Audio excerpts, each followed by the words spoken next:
On this week's show, we head to Madrid for the opening of the Spanish branch of the Prince Albert II Foundation. Then we're off to New York for the signing of the Paris Agreement. And we end with some rugby as former international player Christian Califano went to meet the young Monégasque players.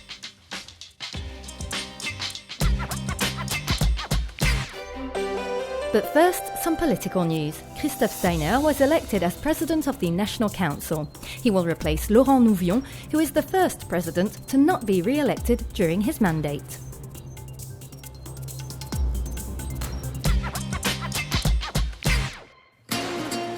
Prince Albert II recently travelled to Spain on an official visit, during which he met with King Felipe. But the main reason for this visit to Madrid was the opening of the Spanish branch of his foundation, whose principal commitment is the protection of the environment.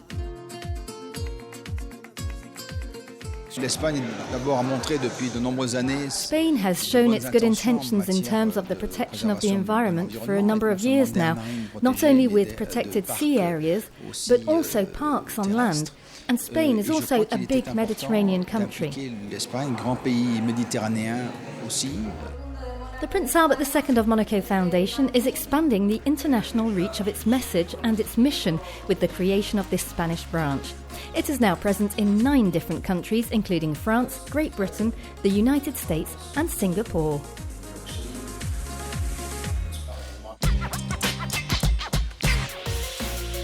It took place on the 22nd of April, a symbolic date as it was International Earth Day.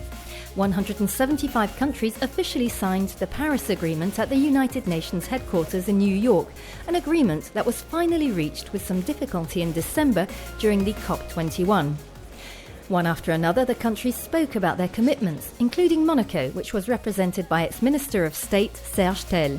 The princely government intends to reduce its greenhouse gas emissions by 50% before 2030 and to be carbon neutral by 2050. Et s'agissant de l'émission de gaz à effet de serre, on va travailler et ça a été l'un des grands thèmes. Concerning the greenhouse gas emissions, it was one of the major themes of my speech this morning, and we're going to work on 3 major areas that produce greenhouse gases: cars and mobility, waste and the renovation of our waste treatment plants, and then heating and air conditioning that are responsible for 1/3 of the production of greenhouse gases in the Principality. This was the big commitment the sovereign made in Paris and that I developed here. De la production des gaz à effet de serre de la Principauté. Ça, c'était le grand engagement pris par le souverain à Paris que j'ai décliné ici. The Principality's actions are frequently praised by international authorities, and Monaco is always perceived as one of the leaders in terms of ecological initiatives. The signing of this agreement couldn't come at a better time. Last month was the hottest March ever recorded, which just goes to show how urgently we need to take action. The Principality recently celebrated the 40th anniversary of the Limoges Agreement. Launched by Prince Rainier III, it includes the creation of a preventative trial area between Monaco, France and Italy, as well as the pooling of resources to fight against sea pollution. The 3 countries took this opportunity to sign an update to the Limoges plan. The next day, a training exercise to fight against sea pollution was organised in the Monégasque seas by the Mediterranean Maritime Prefecture, during which anti-pollution resources from the 3 countries were used.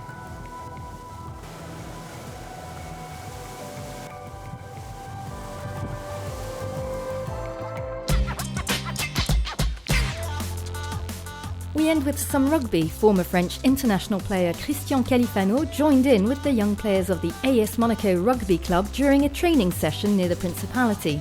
It was a great experience for the boys, who didn't forget to mark the occasion.